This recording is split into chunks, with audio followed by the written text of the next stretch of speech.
Ó, não se esquece, hein? Se inscreve e curte o vídeo. Vamos começar aqui. É mito ou é verdade? Tem que ter muitos seguidores, tipo milhares, coisa de, sei lá, 1 milhão de seguidor pra vender bem, cara? Ou o cara ali de 1.000 seguidores ele consegue vender? 5.000 seguidores ele consegue vender?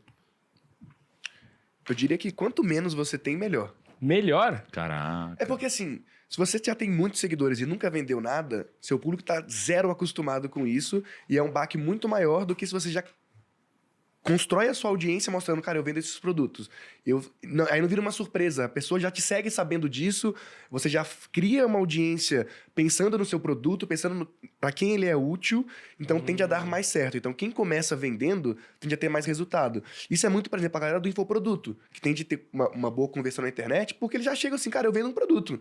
Do que um influenciador que às vezes ele tem 5, 6 milhões de seguidores, mas nunca vendeu nada, e aí tenta vender e muitas vezes não obtém sucesso porque a audiência dele não está interessada nesse produto, não enxerga valor e nunca pensou em comprar algo daquela pessoa. Celebridade sofre muito isso, né? O cara cresceu muito em outro canal, tem muita audiência no Instagram da vida, o cara tenta vender algo e aquela audiência não é compradora porque não segue por esse motivo, né?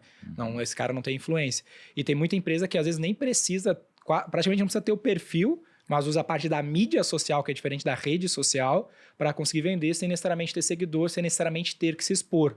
Porque esse é outro tópico, acho que a gente pode abordar depois, mas é a necessidade do cara se expor na pessoa física, né? Que é uma E tem uma dor muito grande também do cara que já tem muitos seguidores, que ele tem medo de errar, né, em público. Porque se ele erra, ele se sente muito mal. Tipo assim, pô, não vendi...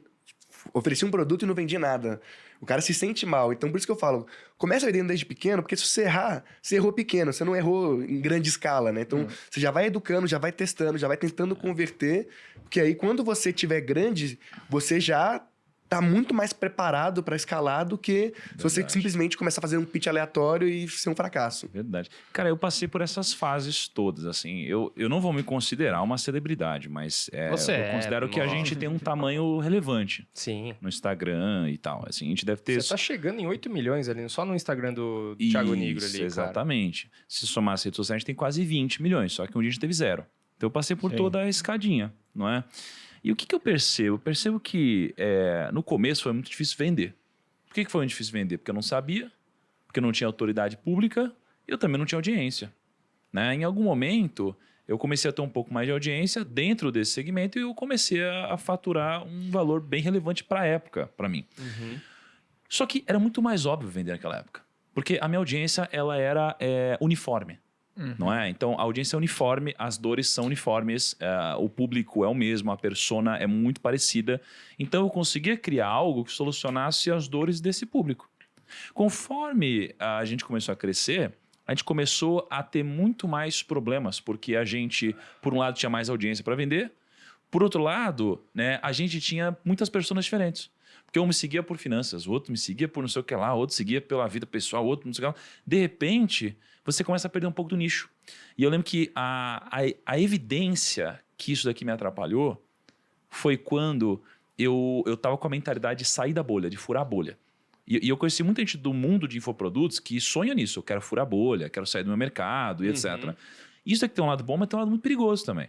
Porque eu fui uma vez na internet, né? Eu fui fazer algumas colaborações com pessoas que tinham um público muito diferente. E a lógica é, eu vou falar com um público muito diferente que não me conhece, é um público novo, então é ótimo, porque eu vou poder ensinar eles sobre finanças, de alguma forma eles podem ser consumidores.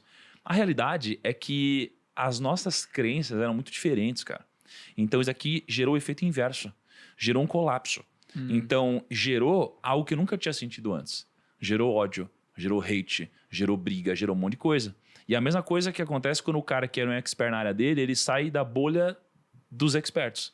Pô, eu era um cara de finanças, eu falava para um cara multimilionário. Então eu era referência no mundo de finanças. Quando eu desci alguns graus para falar de uma forma um pouco mais simples e de uma forma mais democrática, o público de finanças, o público não, né? Os experts de finanças começaram a se questionar e falar, pô, cara, esse cara tá falando de uma forma muito rasa, esse cara é raso. Não era realidade, era uma adaptação para o público. Então sair da sua bolha é muito perigoso, pode não te trazer o resultado que você espera, tá? No nosso caso, acabou trazendo, mas a gente teve que fazer muitas adaptações, mas é o que a turma falou, né? As celebridades sofrem muito problema porque o público não é uniforme.